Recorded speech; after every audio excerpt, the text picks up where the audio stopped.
Dan setelah itu berakhir maka muncul khilafah ala minhajul nubuwah. Kekhalifahan, pemerintahan yang didasarkan pada nubuwah, pada kenabian. Itulah periode yang akan kita lalui dan mungkin sudah kita lalui oleh umat Islam masa lalu dan kita sekarang wallahu a'lam di masa yang mana.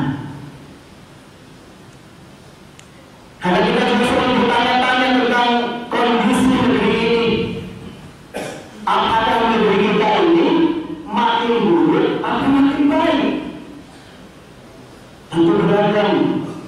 Orang menjawabnya dengan argumentasi masing-masing. Ada yang berargumentasi melihat kondisi negeri ini sebagaimana argumentasi orang sakit sipil, yakni berkaitan dengan kualitas bangunan. Kualitas bangunan zaman Belanda bagus sekali, sampai sekarang juga masuk kokoh berdiri. Zaman Jepang menurun tidak sekuat Belanda.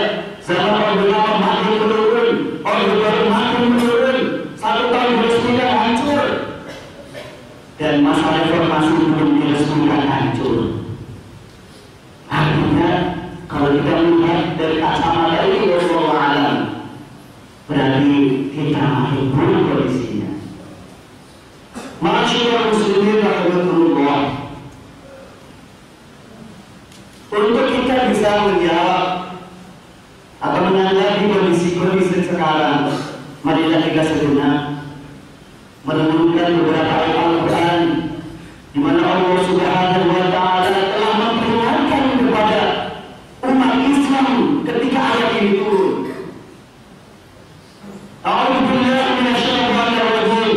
Inna Allaha la yughayyiru ma biqaumin hatta yughayyiru ma bi anfusihim. Sesungguhnya Allah Subhanahu wa Ta'ala tidak akan merubah suatu kaum sampai kaum itu sendiri merubah dirinya sendiri. Ayat ini pada masanya adalah ayat peringatan. Walaupun kondisi sekarang kondisi buruk, maka ayat ini ayat motivasi. Karena ketika masa Nabi, masa perbaikan itu, ayat ini adalah ayat peringatan bahwa kamu akan kembali menjadi buruk kalau kamu berubah.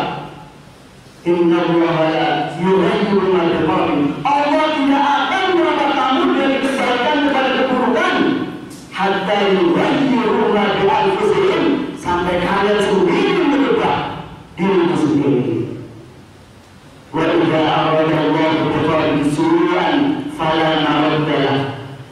Dan ketika Allah Subhanahu wa Ta'ala menghendaki suatu kaum keburukan, fala maradda lahu, tidak akan ada yang bisa menolaknya. Wa ma lahum min dunihi min wal, dan kalian dan mereka tidak akan mendapati selain Allah sebagai penolongnya. Di ayat-ayat Allah Subhanahu wa Ta'ala juga memperingatkan di surat Al-Anfal ayat 53, dzalika bi anna Allaha lam yakun mughayyiran ni'matan an'ama 'ala qaumin hatta yughayyiru ma bi anfusihim. Kalimat yang mirip. Yang demikian itu karena Allah tidak akan merubah nikmat yang telah diberikan kepada mereka. Jadi berkaitan dengan perubahan nikmat, artinya nikmat yang berubah menjadi keburukan, hatta yughayyiru ma bi anfusihim, hatta sampai mereka merubah diri mereka sendiri. Maksudnya Rasulullah, tetapi tentu kita tidak boleh meratapi zaman. Karena Allah Subhanahu wa Ta'ala nanti ketika kita berhadap Allah tidak akan bertanya kepada kita zaman apa kita lahir, zaman apa kita hidup, dan zaman apa kita mati. Tidak. Tetapi yang ditanya kepada kita adalah apa peran kita. Tentu kita tidak mengharapkan bahwa kita menghadap Allah dengan kerugian yang besar. Padahal Allah Subhanahu wa Ta'ala sudah menetapkan bahwa semua manusia itu dalam kondisi merugi. Innal insana lafi khusr. Tidak akan ada orang yang lepas dari kerugian. Lafi, benar-benar tidak akan lepas khusr, dalam kondisi kerugian. Illa, kecuali alladzina amanu wa 'amilus shalihat, orang yang saleh.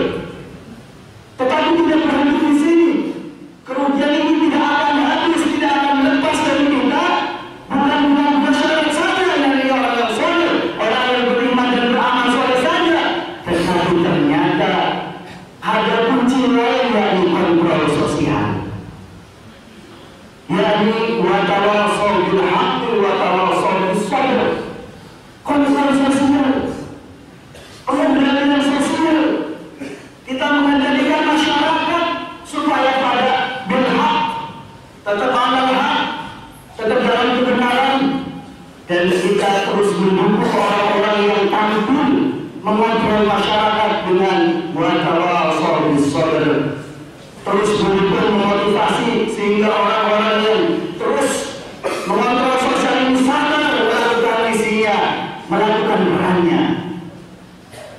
Jadi masyarakat muslimin rahmatullah, kita tidak boleh diam apalagi takut terhadap penyimpangan yang ada. Ketika misalnya dekanat mengeluarkan SK tentang pelarangan merokok, kalau ada yang merokok di lingkungan kita, seharusnya tidak takut, apalagi minta maaf. Na'udzubillah, benar minta maaf. Ada satu kisah di zaman lampau, yakni zaman seorang syekh yang sangat terkenal, Abdul Qadir Al-Jailani. Beliau itu tampil ke hadapan khalifah sendirian, ingin meluruskan khalifah, sampai kemudian beliau dipenjara. Di dalam penjara maka beliau mengatakan, nanti akan datang pembela saya, yakni pembela saya yang satu orang dan setengah orang. Maka orang penjara itu bingung, ada satu orang dan setengah orang. Maka kabar di penjara Syekh ini terdengar oleh muridnya yang paling setia, muridnya yang terbaik, dan beliau adalah tukang mengambil kayu bakar di hutan. Maka ketika dia mendengar, langsung datang ke khalifah membawa tampaknya. Kata Syekh Abdul Qadir jalan mata, itu murid saya satu orang. Lalu yang setengah orang bagaimana? Tunggu, nanti akan datang.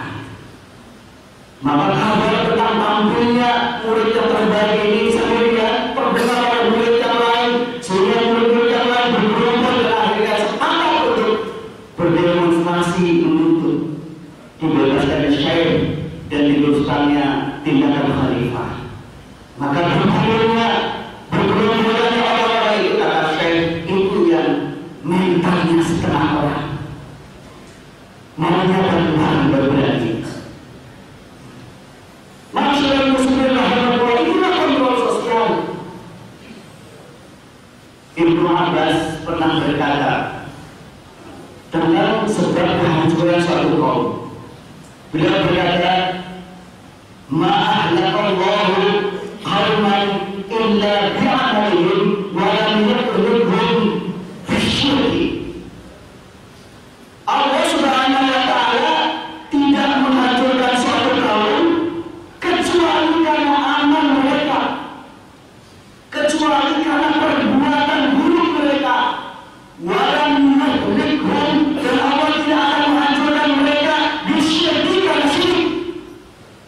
Jadi kehancuran suatu kaum bukan karena syirik, tetapi karena perbuatan. Coba kita lihat kaum Tsamud, kaumnya Nabi Shalih. Mereka kafir tidak ada pemain, tetapi ketika menyembelih perintah Allah, mukjizat yang diberikan kepada Nabi Shalih, maka itulah kebalikannya, dan itu keluar ketetapan untuk dihukum oleh Allah, jadi hancurkan. Kaum Ashabul Aikah, kaum Nabi Syuaib dihancurkan bukan karena kesyirikan, tetapi karena curang dalam timbangan. Juga kaum Nabi Lut karena perbuatan mereka yang homoseksual. Ketika keburukan sudah merajalela, sudah dominan, maka Allah Subhanahu wa taala akan menetapkan hukumannya kepada kaum itu.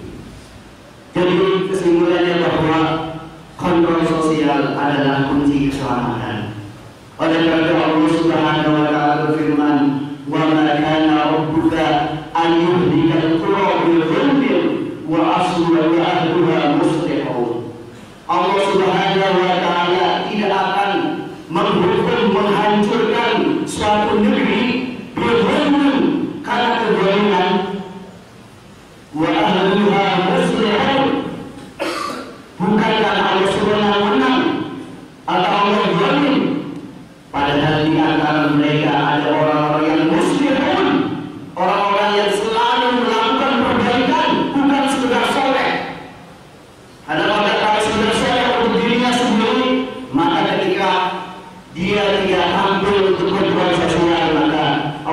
menetapkan kehancuran.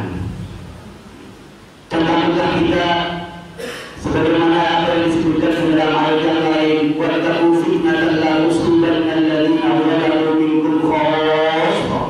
Takutlah kalian tentang azab yang akan diberikan kepada orang yang bukan hanya kepada orang-orang zalim saja, khusus kepada orang zalim saja, tetapi bermanfaat. Dan kita saksikan sekarang, kita rasakan gara-gara orang yang melanggar arus lalu lintas, maka kemana-mana kita sulit di bumi ini, membelok sulit, ditutup sana ditutup sini. Kita merasakan semua keenakannya. Itu karena orang-orang yang melanggar tadi kita kena dekatnya, sehingga tidak nyaman berkendara di bumi ini, tidak cepat, tidak tepat waktu. Walaupun sedikit sangat tentu bedanya sedikit, tapi kita merasakan dampaknya kepada kita. Itulah perlunya kontrol sosial yang akan menyelamatkan kita. Dan Rasulullah SAW mengibaratkan ini sebagai sebuah kapal. Jadi orang yang di suatu kapal yang besar, kemudian orang yang di atas, kalau ingin mendapatkan air dia harus ke bawah. Kalau yang di bawah, kalau mendapatkan air harus ke atas. Melewati orang yang di atas, orang yang banyak, sehingga merasa kasihan dia. Kita yang mereka terlalu dan kita sering lewat. Gimana kalau kita ngambil airnya langsung aja? Kita kan dekat dengan air, ada di bawah, kita bolongin saja kapal, dan sudah berair. Kata Rasulullah SAW, kalau tidak ada yang mencegah, tidak ada yang mengontrol ini, maka semua tenggelam dan semua dapat akibatnya.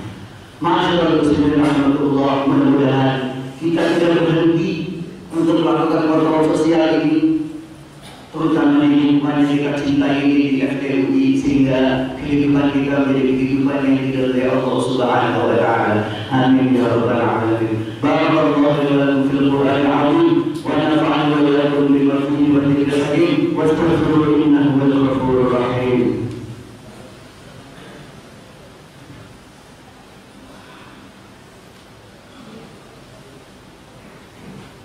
Alhamdulillah alladzi an'amana bi ni'matil iman wal islam wassalatu wassalamu ala asyrafil anam sayyidina Muhammad wa ala alihi wa sahbihi ajma'in. Asyhadu an la ilaha illallah wahdahu la syarika lah wa asyhadu anna Muhammadan 'abduhu wa rasuluh. Amma ba'd. Fa ya ayyuhalladzina amanu ittaqullaha haqqa tuqatih wa la tamutunna illa wa antum muslimun. واعلموا أن الله تعالى يقول إن الله وملائكته يصلون على النبي يا أيها الذين آمنوا صلوا عليه وسلموا تسليما. اللهم صل وسلم وبارك على نبينا سيدنا محمد وعلى آله وصحبه أجمعين.